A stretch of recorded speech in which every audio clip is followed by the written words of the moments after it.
Halo semuanya, salam damai Kristus bagi kita semua. Kembali lagi dalam channel ini. Dan pada kesempatan kali ini, saya ingin membahas hadis-hadis yang di dalamnya berisikan tentang perintah kepada Muhammad untuk memerangi orang-orang hingga mereka mengucapkan syahadat. Nah, saya membuat video ini karena sampai sekarang Muslim masih memegang teguh slogan Islam adalah agama damai. Benarkah demikian? Islam adalah agama damai. Apakah ideologi Islam memang damai? Dan untuk kita ketahui bersama bahwa ada, paling tidak, saya tidak tahu ini apakah masih ada ataukah sudah tidak ada lagi, tetapi saya mendapatkan ada setidaknya 14 hadis yang menuliskan tentang perintah kepada Muhammad untuk memerangi orang-orang kafir atau untuk memerangi orang-orang sampai mereka mengucapkan kalimat syahadat. Nah, untuk tidak berlama-lama lagi, mari kita lihat hadis yang pertama. Hadis yang pertama adalah hadis At-Tirmidzi nomor 2531 Kitab Iman. Saya tidak akan baca ini riwayat dari siapa ke siapa, tetapi saya hanya baca langsung ke intinya saja. Kita lihat bersama-sama, karena kita sudah tahu kan, kalian sudah lihat ini hadis yang pertama. Nanti saya akan tunjukkan hadisnya, nomor hadisnya, dan saya juga tidak membaca itu riwayatnya dari siapa karena nomor hadis dan nama hadisnya juga sudah terlihat di layar kalian. Saya baca langsung saja. Saya ini adalah Muhammad, diperintahkan untuk memerangi manusia hingga mereka mengucapkan tidak ada Tuhan dalam kurung yang berhak disembah selain Allah.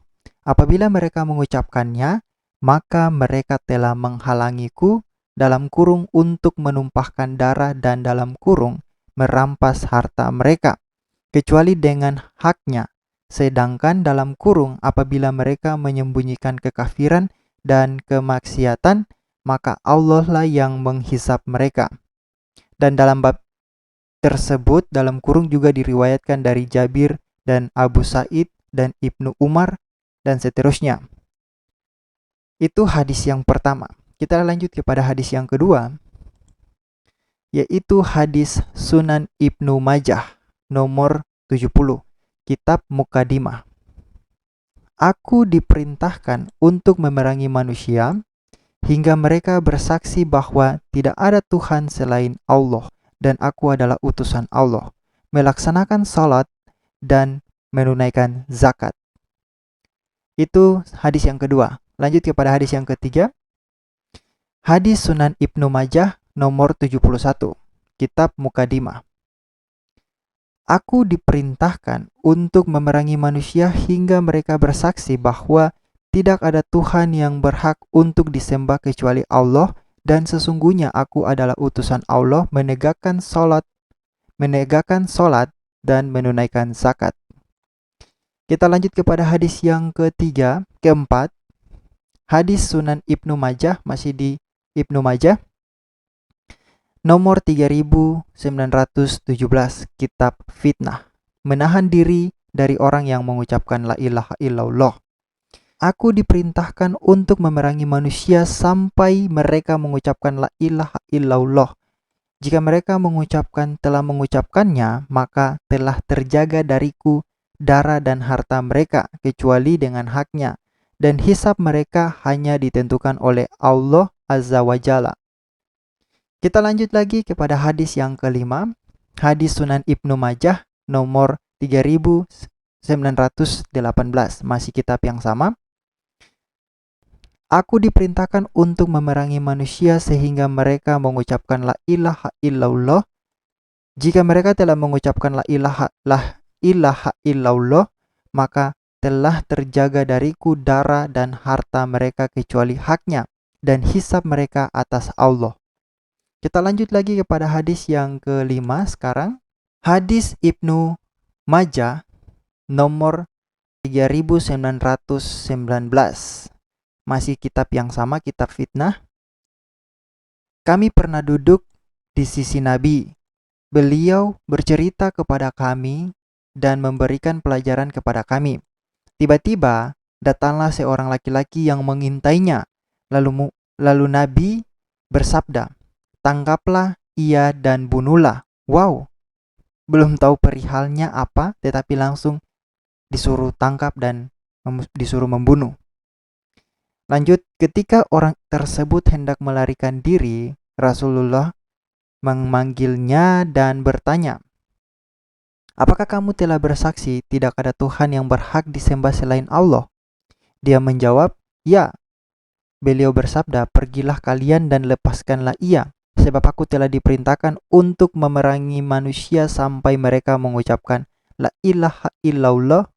Jika mereka telah mengucapkannya, maka telah diharamkan bagiku darah dan hartanya mereka. Wow, orang ini tidak tahu apa-apa, tapi Muhammad langsung menyuruh tangkap dan membunuh. Amazing. Agama yang sangat damai. Kita lanjut lagi kepada hadis yang berikutnya. Hadis yang ketujuh, hadis Sunan An-Nasai nomor 3913, kitab kesucian darah. Lanjut, saya diperintahkan untuk memerangi manusia hingga mereka mengucapkan la ilaha illallah. Apabila mereka mengucapkannya, maka mereka telah melindungi darah dan harta mereka dariku, kecuali dengan haknya yang diperhitungannya kepada Allah Azza wa Jalla. Kita lanjut lagi kepada hadis ke-8. Hadis Sunan An-Nasai, masih hadis yang sama, 3914. Saya diperintahkan untuk memerangi manusia hingga mereka mengucapkan la ilaha illallah. Apabila mereka mengucapkannya, maka mereka telah melindungi darah dan harta mereka dariku, kecuali dengan haknya yang diperhitungannya kepada Allah Azza wa Jalla. Nah, kita lanjut lagi kepada hadis berikutnya, kepada hadis yang ke-9, hadis Sunan An-Nasai, masih di hadis yang sama, nomor 3917. Saya mendengar Aus berkata, saya datang kepada Rasulullah di antara utusan dari Sakif, dan saya bersama beliau di dalam sebuah kemah. Kemudian orang yang ada dalam kemah tertidur selain diriku dan beliau. Kemudian datang seorang laki-laki dan membisikkan kepada beliau, kemudian beliau bersabda, pergilah dan bunuhlah dia. Waduh, kejam sekali ya orang ini, gangster sekali, preman sejati. Wow, amazing, pergilah dan bunuhlah dia. Kemudian beliau bersabda, bukankah ia bersaksi bahwa tidak ada Tuhan yang berhak disembah kecuali Allah dan saya adalah Rasulullah? Orang tersebut berkata, ia bersaksi. Maka Rasulullah bersabda, biarkanlah dia. Kemudian beliau bersabda, saya diperintahkan untuk memerangi manusia hingga mereka mengucapkan la ilaha illallah. Apabila mereka mengucapkannya, maka telah diharamkan darah dan harta mereka kecuali dengan haknya. Muhammad berkata, kemudian saya katakan kepada Syuba, bukankah dalam hadis disebutkan, bukankah ia bersaksi bahwa tidak ada Tuhan yang berhak disembah kecuali Allah dan saya adalah Rasulullah? Ia berkata, saya mengiranya bersamanya dan saya tidak mengetahui. Kita lanjut lagi. Hadis yang ke-10. Masih pada hadis yang sama, nomor 3918. Saya diperintahkan untuk memerangi manusia hingga mereka mengucapkan la ilaha illallah, kemudian haram darah dan harta mereka kecuali dengan haknya. Lanjut kepada hadis yang ke-11. Hadis Muslim, Sahih Muslim 29, Kitab Iman. Ketika Rasulullah meninggal dunia dan Abu Bakar diangkat sebagai khalifah setelahnya, serta orang-orang kafir dari kalangan Arab melakukan kekufuran, maka Umar bin Al-Khattab berkata kepada Abu Bakar, bagaimana mungkin kamu akan memerangi manusia sementara Rasulullah alaihi wasallam telah bersabda, aku diperintahkan untuk memerangi manusia hingga mereka mengucapkan tidak ada Tuhan yang berhak disembah, dalam kurung yang berhak disembah, melainkan Allah. Maka barang siapa yang mengucapkan tidak ada Tuhan dalam kurung yang berhak disembah melainkan Allah, maka sungguh dia telah menjaga harta dan jiwanya dari dalam kurung seranganku, kecuali dengan hak Islam, dan hisapnya diserahkan kepada Allah. Maka Abu Bakar berkata, demi Allah, sungguh aku akan memerangi orang-orang yang membedakan antara salat dan zakat. Karena zakat adalah tuntunan dalam kurung tuntunan hak terhadap harta.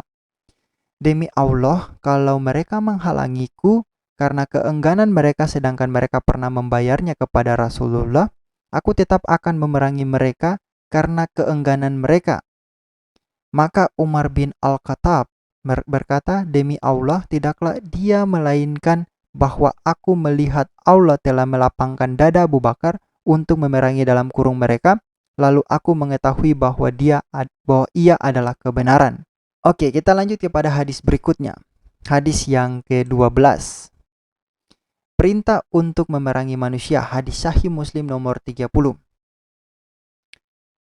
Kita langsung ke poinnya. Aku diperintahkan untuk memerangi manusia hingga mereka mengucapkan tidak ada Tuhan dalam kurung yang disembah, yang berhak disembah melainkan Allah.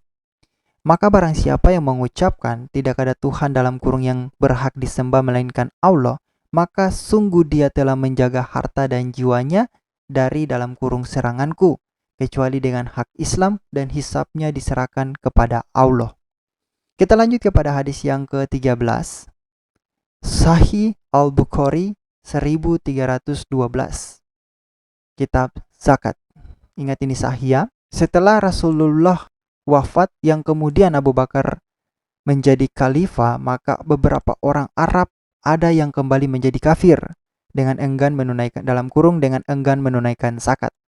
Maka dalam kurung ketika Abu Bakar hendak memerangi mereka, Umar bin Al-Khattab bertanya, bagaimana Anda memerangi orang-orang padahal Rasulullah telah bersabda, aku diperintahkan untuk memerangi manusia hingga mereka mengucapkan la ilaha illallah.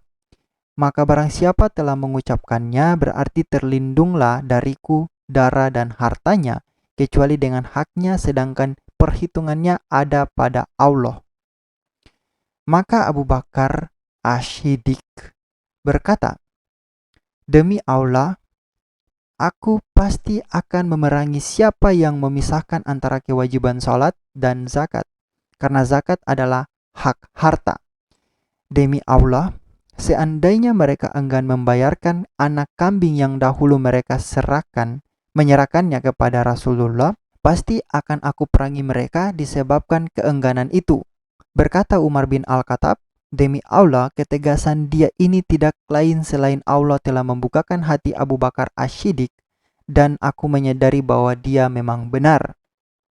Kita lanjut kepada hadis yang terakhir, yaitu hadis yang ke-14. Masih pada hadis yang sahih yang sama, nomor 2727, Kitab Jihad dan Penjelajahan. Langsung kepada poinnya. Aku diperintahkan, aku di sini adalah Muhammad, untuk memerangi manusia hingga mereka mengucapkan la ilaha illallah. Dalam kurung tidak ada ilah kecuali Allah. Maka barang siapa yang telah mengucapkan la ilaha illallah, sungguh telah terlindung jiwa dan hartanya dariku kecuali dengan haknya dan perhitungannya kepada Allah.